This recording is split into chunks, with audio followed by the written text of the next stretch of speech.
Mainit na balita.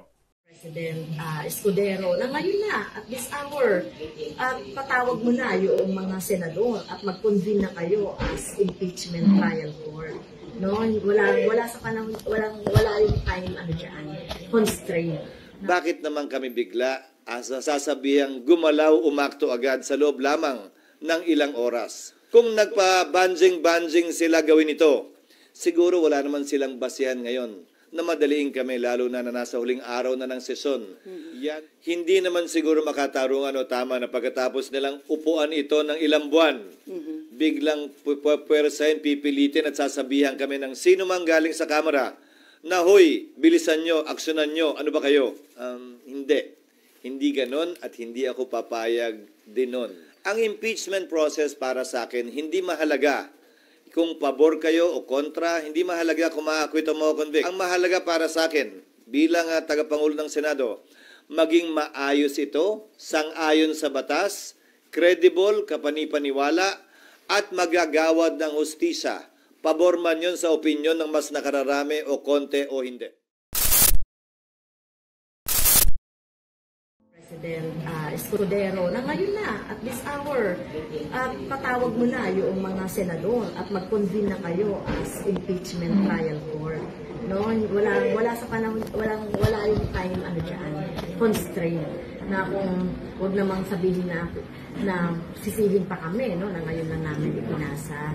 So kung kagaya ng kasabihan, kung gusto ay pwedeng gawin, di ba? Kung ayaw, maraming dahilan at maraming sinisisi. So, hinahamon ko ngayon si Senate President Escudero na, come on, i-ano mo na, no? I-convene mo na yung Senado as impeachment trial court. At kung hindi po gawin ng Senado under the leadership of SP, what does it tell about Senate? Disservice yan sa ating mga kababayan dahil malaki ang inaasahan ng mga taong bayan sa mga senador natin dahil sila lang naman ang binigyan ng konstitusyon, no? Nasa kanila yung ibibigay ng taong bayan na papel talaga, no, bilang impeachment judge. Kaya kung hindi nila gagampanan yung tungkulin nila at uunahin nila yung kanilang mga personal interest para manalo sa eleksyon, I think mag-iisip ang taong bayan na kung iboboto pa sila o hindi. Since yung verified impeachment complaint against BP Sara is now in the Senate, ang tanong ng marami, why the Senate went on break last night without tackling the verified impeachment case against BP Sara? Well, una, yun ang schedule namin. Alam niyo namang lahat yun. Na huling araw namin kahapon, magbe-break talaga kami at magre-resume matapos ang halalan sa June 2. Walang rason para magbago o baguhin yon kahapon. Trabaho ko bilang Senate President, sagutin o presiding officer, sagutin anumang katanungan na ibabato sa plenaryo. Pero hindi ko trabahong tanungin yung mga miyembro kung bakit hindi sila nagtanong at anong nasa isip nila, ba't hindi sila nagtanong. Fact is, walang nagtanong dahil hindi pa naman officially informed ang Senado, ang plenaryo, kaugnay sa paghahain ng impeachment complaint. Dahil dadaan pa ito sa isang proseso sang-ayon sa rules at practice at procedure ng Senado kaugnay ng mga impeachment complaints. So, sir, mali yung impression na parang may napag-usapan ba na wag itong itackle sa Senate plenary? Walang caucus na naganap, walang usapang naganap sa pagitan ng mga miyembro ng Senado kaugnay nito o kaugnay ng anumang bagay. Bago kami nag-adjourn kahapon, nung Martes, nung Lunes, kahit nung nagdaang linggo, wala kaming pagpupulong na formal kaugnay nito. So what will happen now on the articles of impeachment? As Senate President, it's your call, di ba, sir? So what is your plan? Isa-isayin muna natin. Sang-ayon sa rules ng Senado, kapag kami inihaing articles of impeachment or complaint or resolution on impeachment sa Senado, the Senate President, nakalagay sa rules namin, shall take proper order of the subject of impeachment. Ngayon, ano bang ibig sabihin ng shall take proper order of the subject of impeachment? Hindi nung impeachment complaint, hindi nung impeachment, but the subject of impeachment. Ibig sabihin nun, kailangan isaayos muna ng Senate President ang Senado para sa pag-conduct ng isang pagdinig o trial Sasagutin ko rin yung isang napakinggan kong abogado na tila eksperto din daw sa mga bagay na ito. Sabi niya, the Senate shall immediately, ayon sa kanya, sabi ng Konstitusyon, proceed with trial. Busin na lang ng konti, pero parang hindi niya nabasa yung saligang batas. Walang sinabing immediately ang saligang batas. Ang sinabi ng saligang batas ay shall forthwith proceed with trial. Ngayon, kung babalik tanawan natin, bago ko sagutin yung tanong, Sally, kukompletuhin ko na para... Okay. Kung babalik tanawan natin, may inihain na impeachment complaint noong 2011 laban kay Ombudsman Mercy Gutierrez. Inihain nyo ng March 23. Nag-adjourn ang Senado ng March 26. Walang ginawa ang Senado noon. Nagsimula ang trial May 19. Mahigit kulang-kulang isang buwan ang lumipas dahil magre-recess din sila noong mga panahong yon.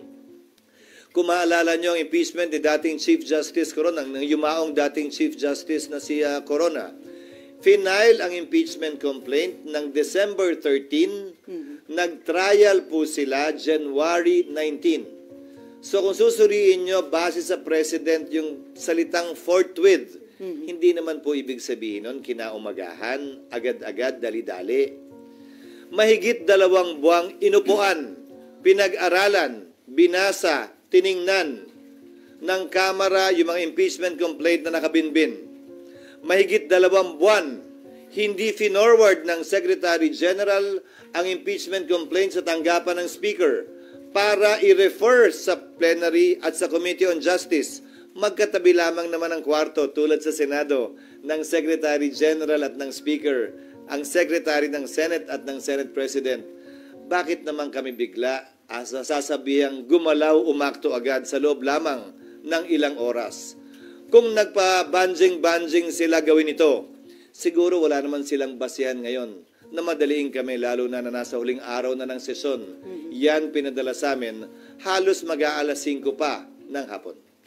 So, bilang katugunan, gagampan na namin ang aming tungkulin na pwedeng magawa habang recess, kabilang na ang pag-review ng rules ng Senado sa impeachment dahil kailangan po itong i-update.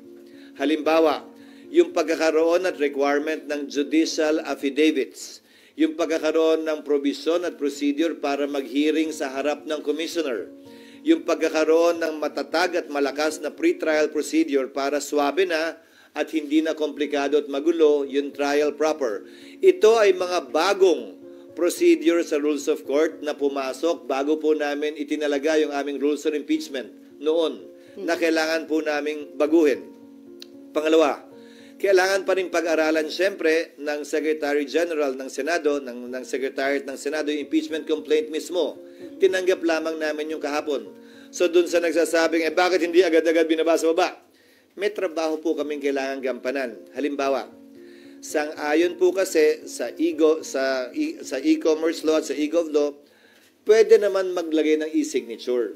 Hindi ba? Sa resolution, sa bill, sa committee report. Pwede ang e-signature dahil hindi po yan verified. Subalit, ang complaint or resolution on impeachment, verified po yan. Pinanumpaan dapat yan sa harap ng Secretary General ng Kamara. Susuriin pa po isa-isa ng Secretary ng Senado yung mga pirma kung e-sig ba yun o wet signature. Bawal po ang e-sig.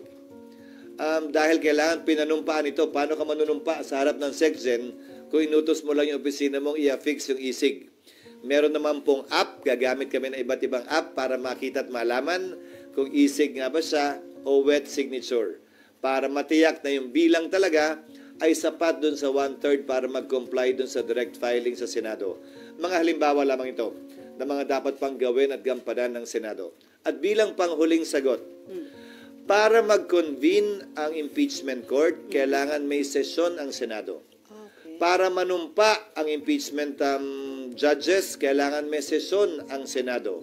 Bagaman ang trial pwede mag-proceed kahit na recess, tulad ng nangyari kay dating at yumaong Chief Justice Corona, dapat ito'y masimulan, makonvene at mapanumpa ang mga judges kapag may sesyon.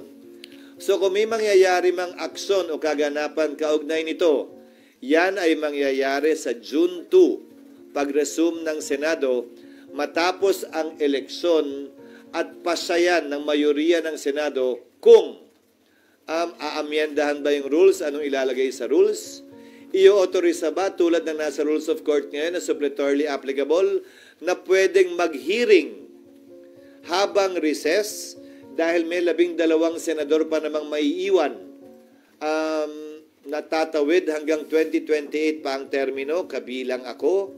12 lamang naman ang matatapos ang termino. Gagawin ba yung parang sa Rules of Court? I'm only citing examples na i-authorize yung 12, parang hearing before a commissioner. Natanggapin lamang yung ebidensya.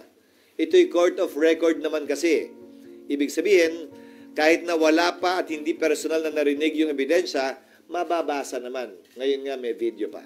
Naman mahaba. Sir, yung normal course of events na hindi kayo pwedeng mag-impeachment trial dahil naka-adjourn yung session. Pero according to Senate Minority Leader Coco Pimentel, may tinatawag siya na extraordinary situation na pwede niyong i-waive yung rules at kung acceptable to everyone, pwede pa rin kayo mag-conduct na impeachment trial kahit naka-break ang session. Pwede na, gaya ng sinabi ko, ginawa yan nung panahon ng impeachment ni dating Chief Justice Renato Corona. Tumuloy yung impeachment trial bagaman nag-adjourn na ang Kongreso at ang Senado. Nasa rules namin yun. Hindi na kailangan maging extraordinary pa. Pero ulitin ko, kailangan nasimulan at sinimulan ang trial ng may sesyon dahil kailangan mag-convene ang impeachment court ng may sesyon. Walang sariling buhay ang impeachment court, hiwalay sa Senado mismo, sa plenaryo ng Senado. Kinakailangan ng plenaryo ng Senado para masimulan ang impeachment court. So sir, it is better ba kung na-submit ng House of Representatives earlier o few days before ng adjournment para may time kayo na na-actionan sa That plenary? is water under the bridge. It's not for me to decide or pass over the wisdom, absence, or lack of it on the part of the House in filing it a few hours before we adjourn.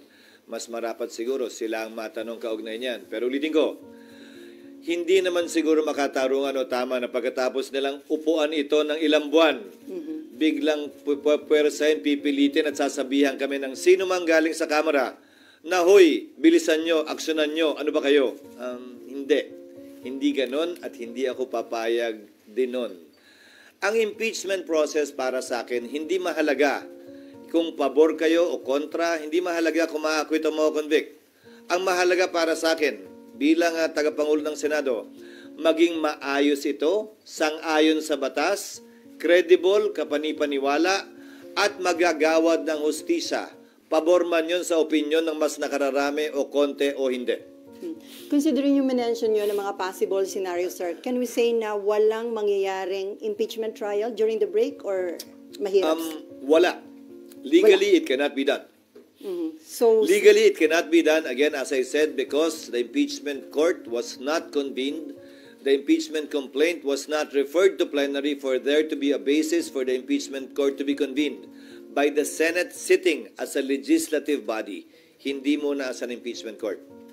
sir, kahit sinabi ni PBBM na ayaw niya sa impeachment dahil divisive, sinuportahan pa ng isang religious group, pero still, natuloy pa rin na-impeach si BP Sara sa House, na i-transmit dito sa Senate.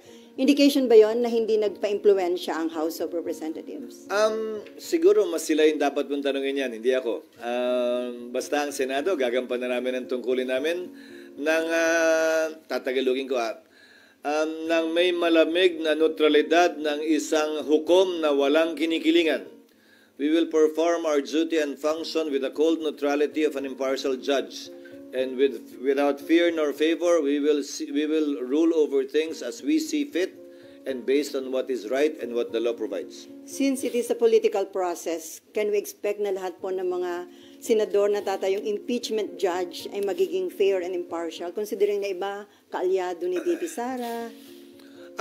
It is a political process, pero para sa akin, ito'y masasaksihan ng ating mga kababayan, tutunghayan ng ating mga kababayan. At malaki ang papel na gagampanan ng public opinion naman talaga dito. At yan ang tinatawag na political process siguro. Pero maging ganun pa man, siguro sabay-sabay tayo, impeachment judgment or mga kababayan natin na manonood sa pagdinig. At base sa ating mapapakinggan, makikita, hindi maririnig o hindi makikita, tayo mismo ay gagawa ng sarili nating pasya.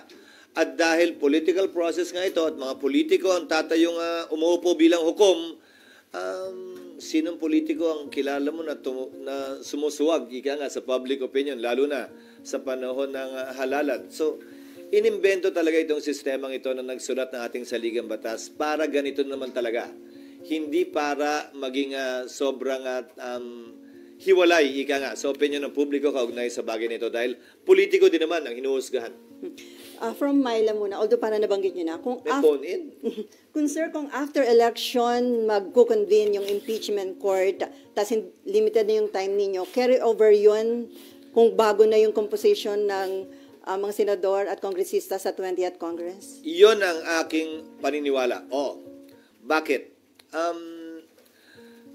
Ang Amerika kung saan natin kinopya yung ating sistema ng demokrasya at Republican government. Yung kanilang Senado, sa pagkakaalam ko, 1/3 lamang ang hinahalal at any one time. May naiiwang 2/3 pa rin. Kaya pwede mong sabihin, continuing body talaga yung Senado. Ang Senado ng Pilipinas, 12. So, walang majority, walang quorum ang maiiwan. Subalit, ilang bagay ang nais kong sabihin kaugnay nito. Tingnan nyo na lamang ang mga collegial courts dahil ito'y hindi function ng legislature. Hindi ito typical na bill sa aking pananaw na pagtapos ng Kongreso, i-file mo uli. Pag hindi na-aprobahan, kailangan aprubahan uli ng magkabilang kamara. Kahit na-aprobahan sa kamara, dito hindi, simula uli sa simula. Halos lahat naman siguro sang-ayon. Ito'y impeachment court. Hiwalay sa function ng lehislatura. Pero siyempre, kikilalanin ang pagtatapos ng termino ng mga miyembro nito. So ano ang pwede nating ihalin tulad dito? Ang mga collegial courts. Ano-ano ang collegial courts? Sandigan Bayan, Court of Appeals, Supreme Court. Isama mo na yung Constitutional Commission, kabilang na Civil Service, ang COMELEC. Tanong, kapag kami nakabinbin bang kaso sa mga ito, at nagpalit sa tagal ng kaso sa mga korteng yan, ang mga maestrado ng Korte Suprema, maestrado ng Court of Appeals ng Sandigan Bayan, dahil ito ay mga courts of record naman, dinidismiss ba yung kaso o nagpapatuloy lamang? Hindi ba ang sagot ay nagpapatuloy lamang ito? Patuloy lamang yung mga kaso maski nagpapalit ang bumubuo ng collegial court na yon, tulad lamang ng impeachment court. Lalo na, court of record din ang impeachment court, kung saan magpalit man, mag-absent man, hindi man mapakinggan ng personal ng impeachment judge, pwede pa rin siya gumawad ng desisyon base sa record na tinanggap ng ebidensya ng impeachment court. Sir, may patanong lang si Nympha. Paano kung magpatawag? Asan ba sila? Nasa press officer. Paano daw kung magpatawag ng special session si PBBM? Pwede nyo na actionan yung impeachment? Oo, pwedeng mangyari yon, pero ang pagpapatawag ng special session sa aking pagkakaalam ay hindi para mag-convene ng impeachment court. Sa aking pagkakaalam, ang pagtatawag ng special session ay para sa mahalagang bagay at panukalang batas na kailangan ipasa ayon sa ating saligang batas.